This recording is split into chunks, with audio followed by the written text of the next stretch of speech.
Welcome to our YouTube channel तैयारी exam की।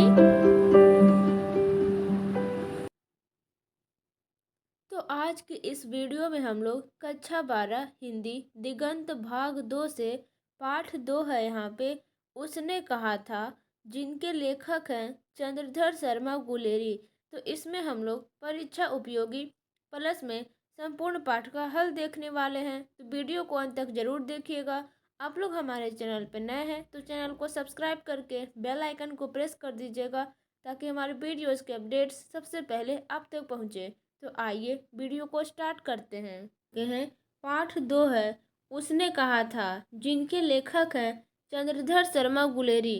ठीक है, तो इसमें हम लोग पहले कुछ परीक्षा उपयोगी महत्वपूर्ण प्रश्नोत्तर देखने वाले हैं। उसके बाद हम लोग पाठ का हल देखने वाले हैं। ओके, तो आइए वीडियो को स्टार्ट करते हैं। चंद्रधर शर्मा गुलेरी का जन्म कब हुआ था? उत्तर हो जाएगा यहाँ पे 7 जुलाई 1883 ईस्वी को। आगे का पॉइंट है, चंद्रधर शर्मा गुलेरी का निधन कब हुआ था? तो उत्तर में हो जाएगा 12 सितंबर 1922 ईस्वी को। आगे है यहाँ पे, चंद्रधर शर्मा गुलेरी जी का निवास स्थान कहाँ है? तो ध्यान देंगे आप लोग, गुलेर नामक ग्राम में, यानी कि गुलेर नामक गांव में, तथा जिला है कांगड़ा, हिमाचल प्रदेश में है। ठीक है, आगे है यहाँ पे, चंद्रधर शर्मा गुलेरी का जन्म स्थान कहाँ है? तो उत्तर हो जाएगा जयपुर। और कहाँ है? तो राजस्थान में है। तो ये सभी क्वेश्चन ऑब्जेक्टिव में आते हैं। चंद्रधर शर्मा गुलेरी के पिता का क्या नाम था? तो उत्तर हो जाएगा पंडित शिवराम।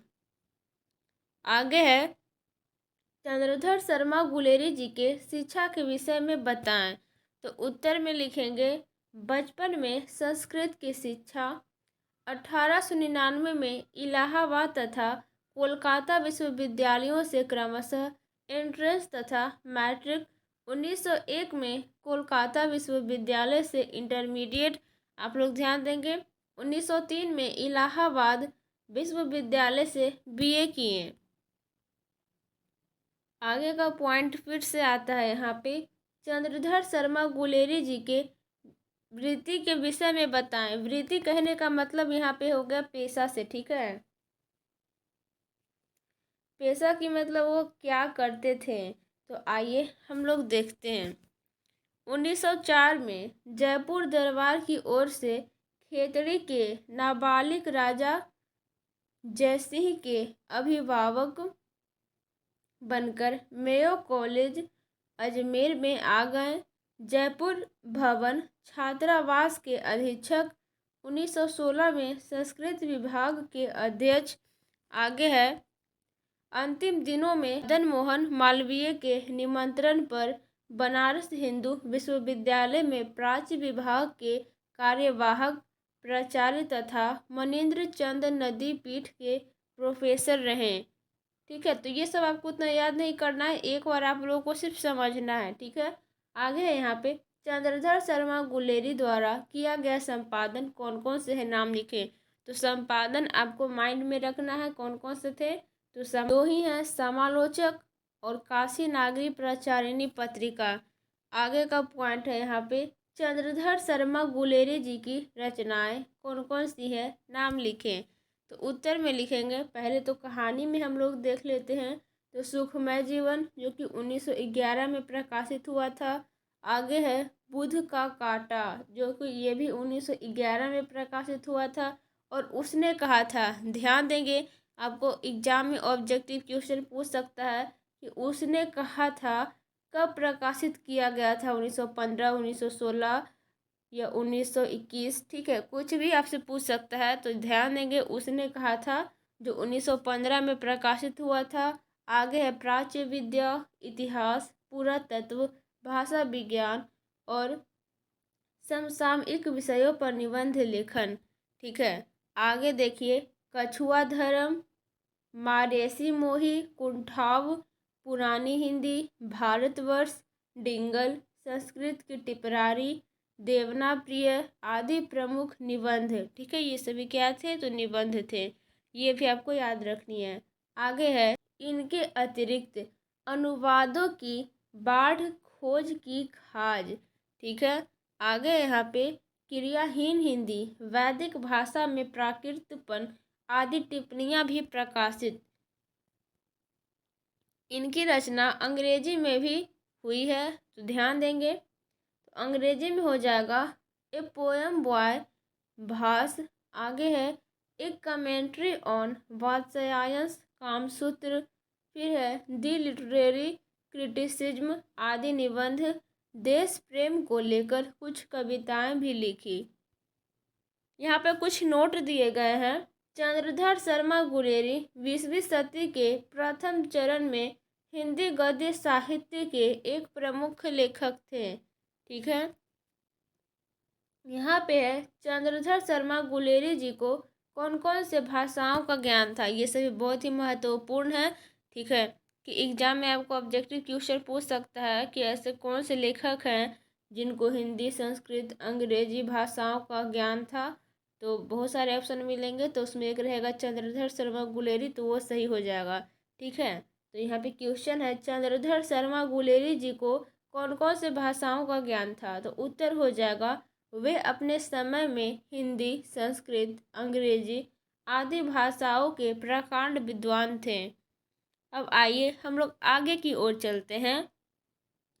चंद्रधर शर्मा गुलेरी किस युग के एक प्रमुख निबंधकार और बहुमान्य विद्वान थे, तो उत्तर हो जाएगा, ध्यान देंगे आप लोग, ये द्विवेदी युग के हैं।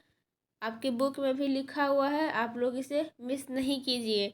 ठीक है, अगर ऑब्जेक्टिव में आएगा कि चंद्रधर शर्मा गुलेरी किस युग के एक प्रमुख निबंधकार और बहुमान्य विद्वान थे, तो द्विवेदी युग के। ठीक है, आगे है यहाँ पे गुलेरी जी ने कुल कितनी कहानियाँ अपने जीवन काल में लिखी थी, ध्यान देंगे, आपको बहुत ही महत्वपूर्ण है। तो 3 कहानियाँ हो जाएगा, 3 कहानियाँ लिखी और उन्हीं के बल पर कहानीकार के रूप में हिंदी में अमर हो गए। ओके, आइए यहाँ पे कुछ नोट दिए गए हैं। यहाँ प्रस्तुत कहानी उसने कहा था उनकी अमर रचना है, किनकी है, तो चंद्रधर शर्मा गुलेरी जी की। और यह एक कालजयी, यहाँ पे कालजयी के मतलब हम आपको बता दें कि जो कभी मरे नहीं या जिसने मृत्यु को जीत लिया हो, यह कालजयी रचना है। प्रसिद्ध फिल्मकार, ध्यान देंगे यहाँ से, प्रसिद्ध फिल्मकार बिमल राय ने इस कहानी पर फिल्म भी बनाई थी और फिल्म का नाम है उसने कहा था। ठीक है, और ये फिल्म यूट्यूब पर भी अवेलेबल है, आप लोग ये फिल्म देख सकते हैं, बिल्कुल फ्री ऑफ कॉस्ट है। ठीक है, ये उसने कहा था मूवी आप लोग देख सकते हैं। इसमें आपको जितना भी कहानी पढ़ने का है वो सभी का नाटकीय रूपांतरण किया गया है, वहाँ पे आप लोग देख लीजिएगा, ऐसे आपको और अच्छे ढंग से याद हो जाएगा। अब आइए हम लोग चलते हैं क्वेश्चन आंसर की ओर। तो हम लोग यहाँ पे आ चुके हैं हिंदी दिगंत भाग 2, पाठ भी है यहाँ पे 2। उसने कहा था, जिनके लेखक है चंद्रधर शर्मा गुलेरी, ये बात आपको याद रखनी है। ठीक है, तो इसमें हम लोग अभ्यास प्रश्न की ओर आए हैं पाठ के साथ। तो इसमें हम लोग देखने वाले हैं अभ्यास प्रश्न, फिर उसके बाद भाषा की बात, फिर उसके बाद हम लोग शब्दार्थ भी देखेंगे। तो वीडियो को अंत तक जरूर देखिएगा। आप लोग हमारे चैनल पर नए हैं, चैनल को सब्सक्राइब करके बेल आइकन को प्रेस कर दीजिएगा। देखिए पाठ के साथ प्रश्न संख्या 1 है, उसने कहा था कहानी कितने भागों में बटी हुई है, कहानी के कितने भागों में युद्ध का वर्णन है।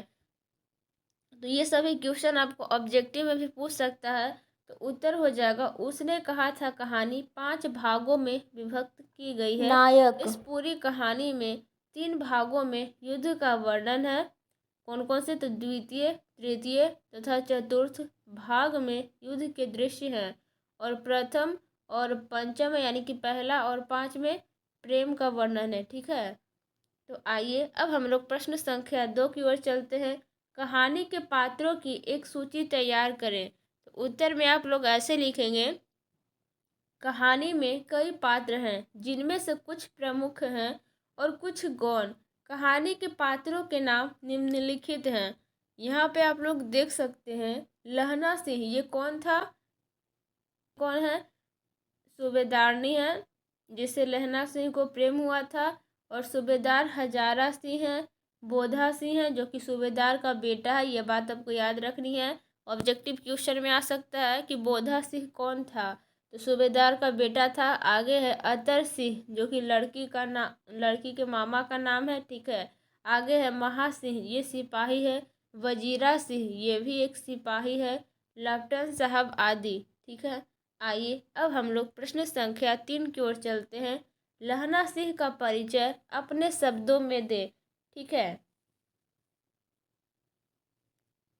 अगर आप लोग खुद देने में सक्षम हैं तो आप लोग खुद भी दे सकते हैं, नहीं तो ये भी आंसर लिख सकते हैं। उत्तर में लिखेंगे लहना सिंह उसने कहा था। शीर्षक कहानी का नायक है, यानी कि एक तरह से हीरो है। वह अंग्रेजों की तरफ से, ध्यान देंगे, वह अंग्रेजों की तरफ से जर्मनी के खिलाफ लड़ाई लड़ने वाले, ये भी अब बात आपको याद रखनी है, 77 सिख राइफल्स में जमादार हैं। चूँकि अब ऑब्जेक्टिव क्वेश्चन डबल कर दिया गया है, तो आपको भी एक एक लाइन पे ध्यान देना होगा।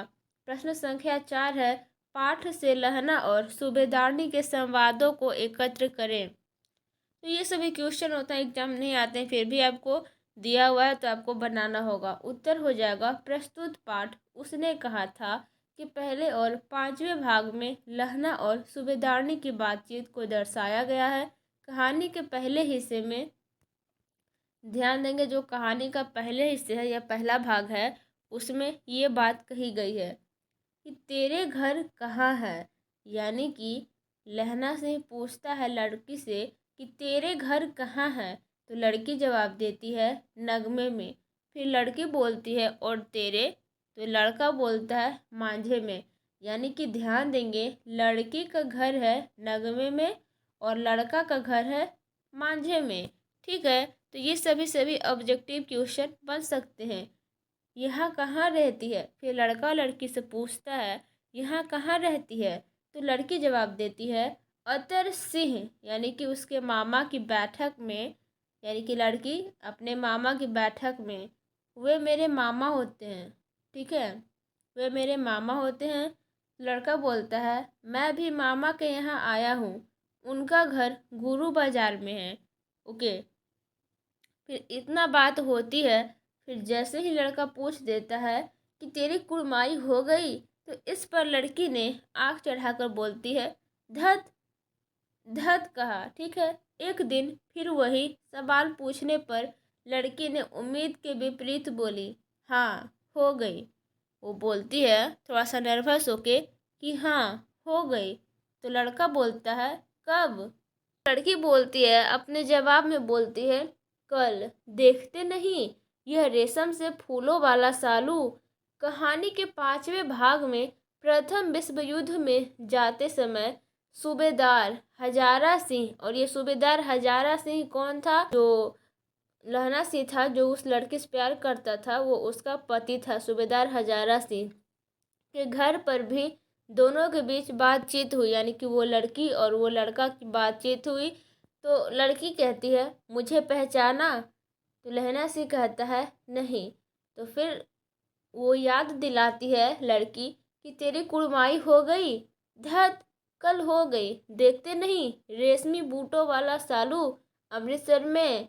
फिर लड़की बोलती है मैंने तेरे को आते ही पहचान लिया, यानी कि लड़की बोलती है लड़का से कि मैंने तेरे को आते ही पहचान लिया। और ये सब बात कब होती है, जब लड़की का विवाह हो जाता है, तब दोनों बहुत साल बाद मिलते हैं, ठीक है। तो इसी कारण लड़का नहीं पहचान पाता है, लेकिन लड़की जो है लड़के को पहचान लेती है। तो वही यहाँ पे बात होता है, तो मैंने तेरे आते ही पहचान लिया।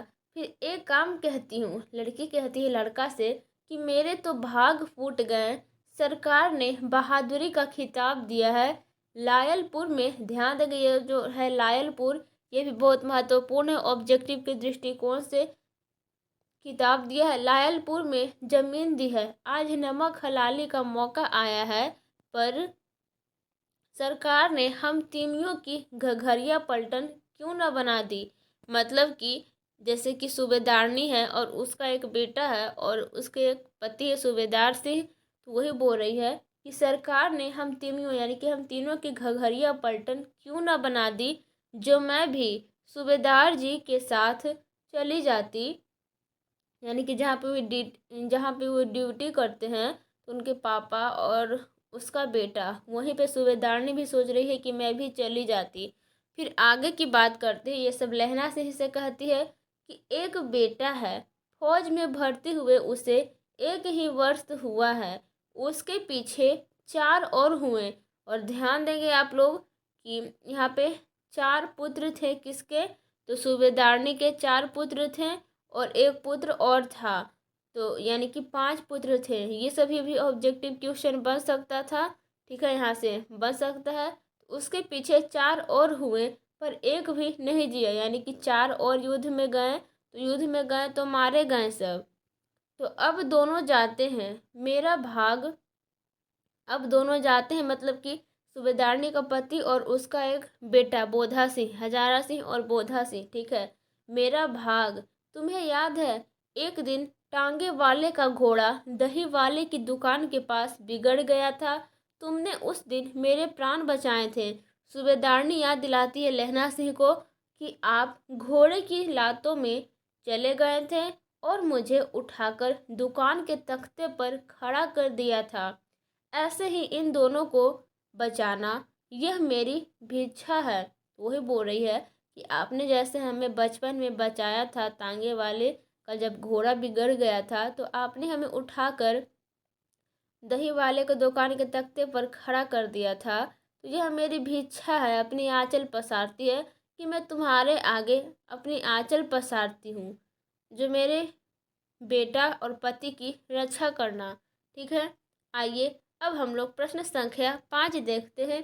कल देखते नहीं यह रेशम से कढ़ा हुआ सालू, यह सुनते ही लहना की क्या प्रतिक्रिया हुई। और एग्जाम के दृष्टिकोण से बहुत ही महत्वपूर्ण है, आपको बहुत ही मजा आएगा। देखिए उत्तर हो जाएगा यहाँ पे, लहना के मन में उस लड़की जो कि बाद में सूबेदारनी हो गई के प्रति आसक्ति थी, एक तरह से प्रेम का भाव था दोनों में। कल देखते नहीं यह रेशम से कढ़ा हुआ सालू, यह सुनकर अत्यधिक क्रोधित हो गया। कौन, तो लहना सिंह, वो लड़का जो कि बाद में लहना सिंह के नाम से जाना गया। उसे लगा जैसे उस पर वज्रपात हुआ हो, ठीक है, यानी कि लड़का पे।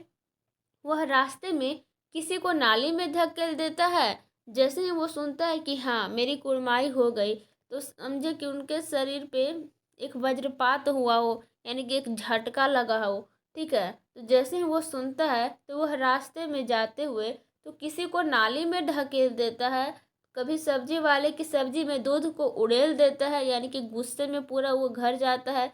किसी छावड़ी वाले की, यानी कि छावड़ी का मतलब होता है खोमचे वाले की दिन भर की कमाई खो देता है, उसको ढकेल देता है, ठीक है। छावड़ी वाले को गिरा उड़ा देता है छावड़ी, ठीक है। फिर किसी कुत्ते को पत्थर मारता है, तो कहीं किसी को टक्कर मार देता है और गालियाँ खाता हुआ घर पहुंचता है। और ये बात आपको याद रखनी है। अब देखिए प्रश्न संख्या 6 है, जाड़ा क्या है, मौत है और निमोनिया से मरने वालों को मुर्गे नहीं मिला करते। वजीरा सिंह के इस कथन का क्या आशय है, तो इसके उत्तर में आप लोग लिखेंगे संदर्भ प्रस्तुत पंक्ति उसने कहा था पाठ से ली गई है। वजीरा सिंह के द्वारा कही गई उपरोक्त बात उस समय की है जब बोधा सिंह यानी कि सूबेदारनी का बेटा ठंड से कांप रहा था।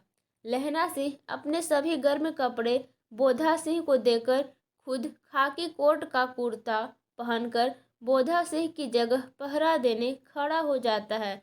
ऐसा लहना सिंह क्यों करता है, क्योंकि सूबेदारनी कहती है कि मेरा बेटा बोधा सिंह और मेरे पति हजारा सिंह की रक्षा करना, ठीक है। तो आशा यहाँ पे देखिए, वजीरा सिंह के इस कथन से लहना सिंह के त्याग, समर्पण और उसकी वचनबद्धता का पता चलता है। वजीरा सिंह उसके त्याग से अभिभूत होकर उससे कहना चाहता है कि साथी का सहयोग करना ठीक है। वजीरा सिंह है जो कि एक सैनिक है, ठीक है, तो वो कहता है कि साथी का सहयोग करना ठीक है, लेकिन उसे अपने स्वास्थ्य का भी ख्याल रखना चाहिए, यानी कि लहना सिंह को। कहीं ऐसा ना हो कि बोधा सिंह की हिफाजत करते करते वह खुद बीमार हो जाए। मतलब यह कि दूसरों को सहयोग करने के लिए उसे खुद भी स्वस्थ रहना होगा। वह कहता है यदि उसे ठंड से निमोनिया हो गया, युद्ध के मैदान में निमोनिया से मरने वाले को उचित जगह यानी कि गांव की जमीन भी नहीं मिलती। ठीक है, तो यहाँ पे इस क्वेश्चन में मुरवे का प्रयोग हुआ है। तो यहाँ मुरवे शब्द का प्रयोग हुआ है जो एक अरबी शब्द है जिसका मतलब नहरों के पास की जमीन से है। ठीक है, तो ये आप लोग नहीं भी लिखेंगे तो चलेगा, आप लोगों के नॉलेज के लिए यहाँ पर हम दिए थे। ओके, आइए अब प्रश्न संख्या 7 है। कहती है, तुम राजा हो, मेरे मुल्क को बचाने आए हो। वजीरा के इस कथन में किसकी ओर संकेत है? ये भी बहुत ही महत्वपूर्ण है एग्जाम के दृष्टिकोण से।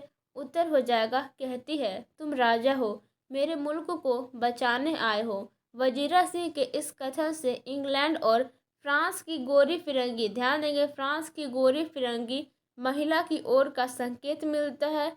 यह कथन उन्हीं महिलाओं का है। प्रश्न संख्या 8 है। लहना के गांव में आया तुर्की मौलवी क्या कहता था? ये भी बहुत ही महत्वपूर्ण है, तो उत्तर में लिखेंगे, लहना के गांव में आया तुर्की मौलवी कहता था कि जर्मनी वाले बड़े पंडित हैं, वेद पढ़ पढ़ कर उसमें से विमान चलाने की विद्या जान गए हैं। गौ को नहीं मारते, हिंदुस्तान में आ जाएंगे तो गौ हत्या बंद कर देंगे। ठीक है, प्रश्न संख्या 9 आता है। लहना सिंह का दायित्व बोध और उसकी बुद्धि दोनों ही अस्पृहनीय है, इस कथन की पुष्टि करें। उत्तर हो जाएगा यहाँ पे, लहना सिंह एक किसान परिवार से था। लहना सिंह कैसा परिवार से था? तो एक किसान परिवार से था। ऑब्जेक्टिव क्वेश्चन भी बन सकता है, लेकिन उसे सेना के सिपाही के दायित्वों का भी ज्ञान था जिसे वह पूरी निष्ठा के साथ पूरा करता है। सूबेदारनी के वचन को निभाने के लिए युद्ध के मैदान में जख्मी होने के बाद भी वह अपने घाव पर पट्टी बांधकर सूबेदार हजारा सिंह और बोधा सिंह, सूबेदार हजारा सिंह कौन थे? तो वो लड़की थी, उसका पति था, और बोधा सिंह तो उसका बेटा था। तो दोनों को छुपा लेता है और उन दोनों को सुरक्षित वापस भेजकर स्वयं वीर गति को प्राप्त हो जाता है, यानी कि स्वयं मृत्यु को प्राप्त करते हैं, यानी कि वीर गति को। जब युद्ध में कोई सेना मरता है तो वो वीर गति ही प्राप्त करता है। उसकी वीरता, चतुराई और कर्तव्य बोध का एक वानगी तभी दिखाई देती है जब एक जर्मन जासूस, ध्यान देंगे आप लोग, इसके बारे में आपको ऑब्जेक्टिव क्वेश्चन पूछ सकता है। जर्मन जासूस लप्टन साहब को किसने मारा था? तो लहना सिंह। ठीक है, ध्यान देंगे, जर्मन जासूस लप्टन साहब बनकर उसके खंदक में घुस आता है। वह वहां अपनी वीरता और बुद्धिमानी का परिचय देते हुए खंदक को नष्ट होने से बचा लेता है। कौन? तो लहना सिंह। वह एक वीर सैनिकों की तरह निकम्मेपन से बेहतर युद्ध में शहीद होना अधिक श्रेयस्कर समझता है। कौन? तो लहना सिंह। इस तरह हम देखते हैं कि लहना सिंह का दायित्व बोध और उसकी बुद्धि दोनों अस्पृहनीय है, यानी कि याद करने योग्य है। ठीक है, प्रश्न संख्या 10 है। प्रसंग एवं अभिप्राय बताएं, और ये एग्जाम में आपको 5 अंक का पूछा जाता है, तो इसको भी आपको ध्यान से देखना है। मृत्यु के कुछ समय पहले स्मृति बहुत साफ हो जाती है। जन्म भर की घटनाएं एक एक करके सामने आती है। सारे दृश्यों के रंग साफ होते हैं। समय की धुंध यहाँ पे बिल्कुल उन पर से हट जाती है। देखिए, मैं आपको एक बात बता देती हूँ, अगर आप कोई वर्ड लिखे आपका गलत हो गया तो उसे आप लोग ऐसा नहीं है कि बिल्कुल लिखे तो पूरा ऐसे ऐसे पूरा एकदम हाईलाइट कर दिए, पूरा ऐसे छिपा दिए। ठीक है, अगर एग्जामिनर ऐसा देखेगा आपका कॉपी में तो सीधे आपको नंबर काटने की उसको मौका मिल जाएगा। तो ये छोटी छोटी बातों को आपको ध्यान रखना बहुत ही ज़रूरी है। ठीक है, तो आइए इसका उत्तर हम लोग देखते हैं। यह उस समय की बात है जब घायल और बीमार सिपाहियों को अस्पताल भेजा जा रहा था। गोली लगने से बुरी तरह घायल लहना सिंह अंत के समय वजीरा सिंह से पानी मांगता है। ध्यान देंगे आप लोग, ऑब्जेक्टिव क्वेश्चन बन सकता है कि लहना सिंह जब घायल हो जाता है तो किससे पानी मांगता है? तो वजीरा सिंह से, और अतीत की घटनाओं में कहीं खो जाता है। और मरने से पहले व्यक्ति को जीवन भर की घटनाएं एक एक करके सामने आने लगती है। और ये भी बात आपको याद रखनी है, यादों की कई परतें अपने आप खुलने लगती है। ऐसा लहना सिंह के साथ भी होता है। ठीक है, वह अपने अंत के काफी निकट है और वह पुरानी यादों में खो जाता है। कौन? तो लहना सिंह। मृत्यु के समय सच्चाई अपने वास्तविक रूप में आने लगती है। समय की धुंध छटकर स्मृति बिल्कुल साफ हो जाती है। अब देखिए प्रश्न संख्या 11 है, मर्म स्पष्ट करें। और ये सभी क्वेश्चन 5 नंबर के होते हैं और एग्जाम में आने की संभावना होती है। 11 का क है, अब के हाल में यह आम खूब फलेगा। चाचा भतीजा दोनों यहीं बैठकर आम खाना। जितना बड़ा भतीजा है उतना ही यह आम है। जिस महीने उसका जन्म हुआ था उसी महीने में मैंने इसे लगाया था। तो उत्तर में आप लोग लिखेंगे, लहना सिंह सिपाही से पहले एक किसान होने के कारण वह बाग बगीचे का शौकीन था। कौन? तो लहना सिंह। अतः उसने अपने गांव में आम के पेड़ को लगाया था। लहना सिंह जिस साल आम के पौधे को लगाया था उसी साल उसके भतीजे कीरत सिंह, ध्यान देंगे कि कीरत सिंह कौन था? तो लहना सिंह का भतीजा था। ऑब्जेक्टिव में क्वेश्चन पूछ सकता है। कीरत सिंह का जन्म भी हुआ था। युद्ध में जख्मी होने से पहले लहना सिंह सोचता है इस साल जब आम फलेगा तो वह अपने भतीजे के साथ बैठकर खूब आम और खरबूजे को खाएगा। पर परिस्थितियों के कारण भतीजे के साथ आम और खरबूजे खाने का उसका सपना अधूरा ही रह गया। यह अधूरा ही रह जाता है। उसकी यह दिली ख्वाहिश एक बार फिर स्मृतियों में हिलोरे लेने लगती है। सुखद स्मृतियों वाले उसकी यह इच्छा पूरी न हो सकने से अपने अंतिम क्षणों में वह थोड़ा व्यथित है। कौन? लहना सिंह।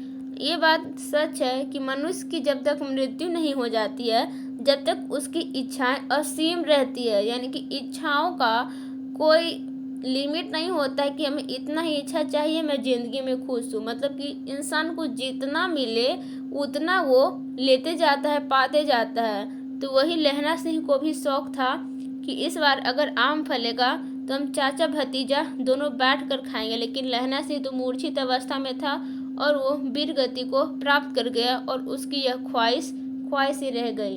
ठीक है, अब ख है यहाँ पे, और अब घर जाओ तो कह देना कि मुझे जो उसने कहा था वह मैंने कह दिया। तो ये कह रहा है लहना सिंह, किसको कह रहा है? हजारा सिंह से। ठीक है, तो क्या कह रहा है? तो उत्तर हो जाएगा उसने कहा था। कहानी से ली गई इस पंक्ति में लहना सिंह के चरित्र के महत्वपूर्ण पक्ष को बताया गया है।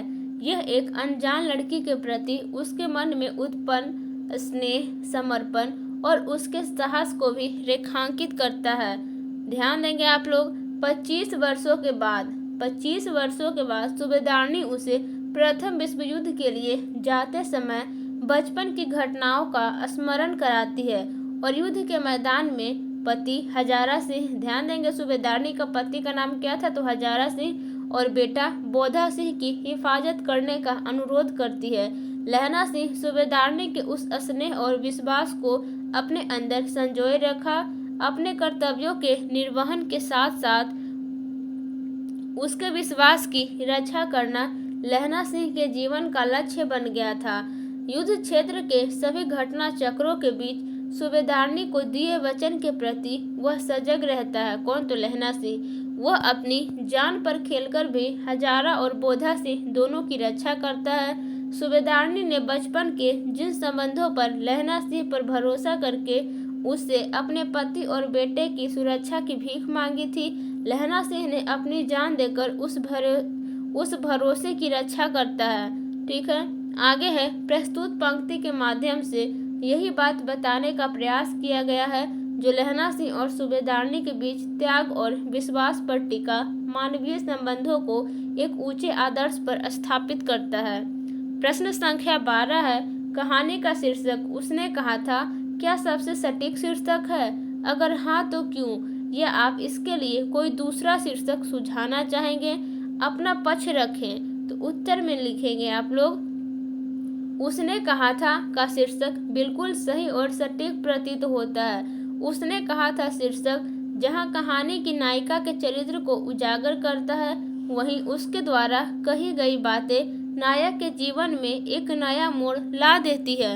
आगे है, जीवन के अंतिम क्षण तक उसके कानों में नायिका के शब्द गूंजते रहते हैं और उसे त्याग के लिए प्रेरित करता है।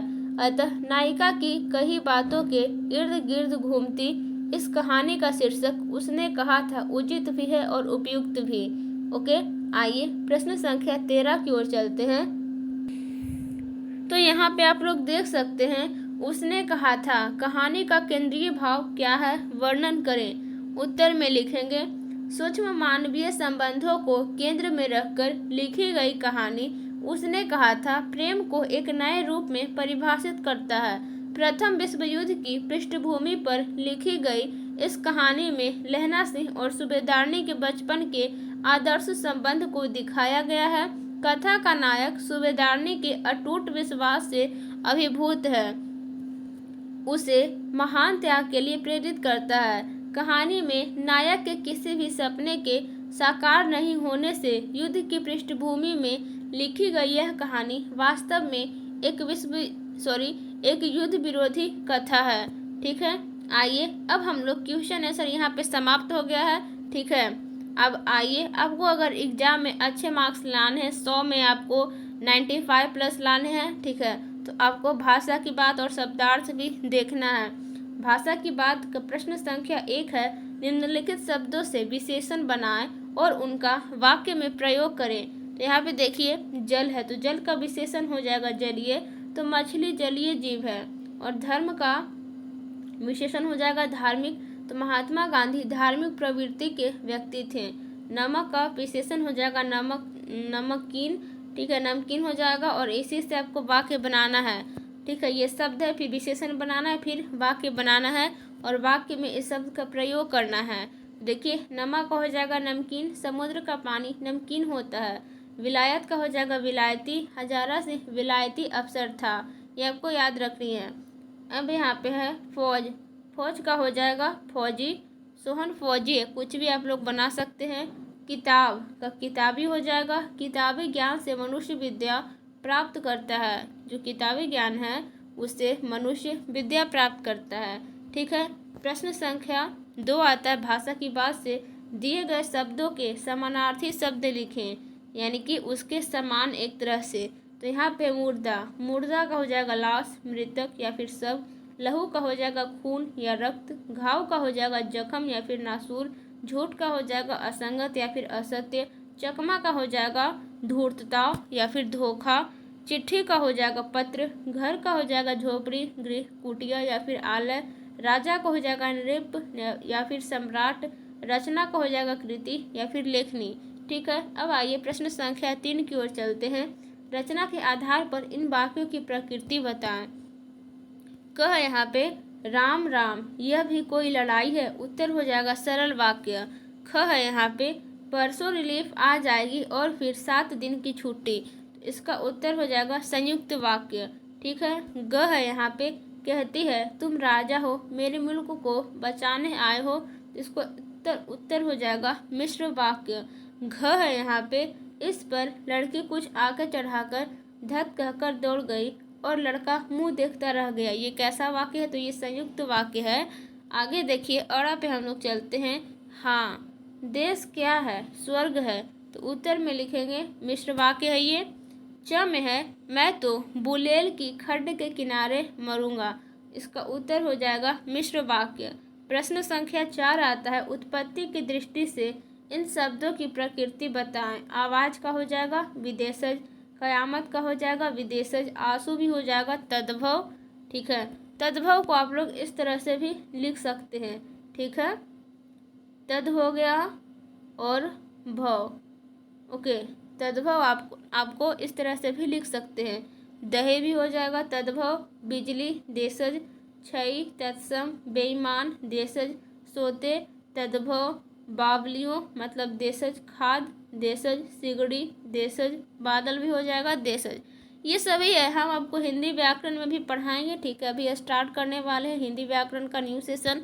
आप लोग हमारे चैनल को सब्सक्राइब कर लें, हिंदी व्याकरण पूरा पढ़ाएंगे। ठीक है, शब्द निधि यहाँ पे कुछ दिए गए हैं जो कि आपको पाठ के बीच बीच से मिलेंगे या फिर क्वेश्चन आंसर में भी आपको मिले थे।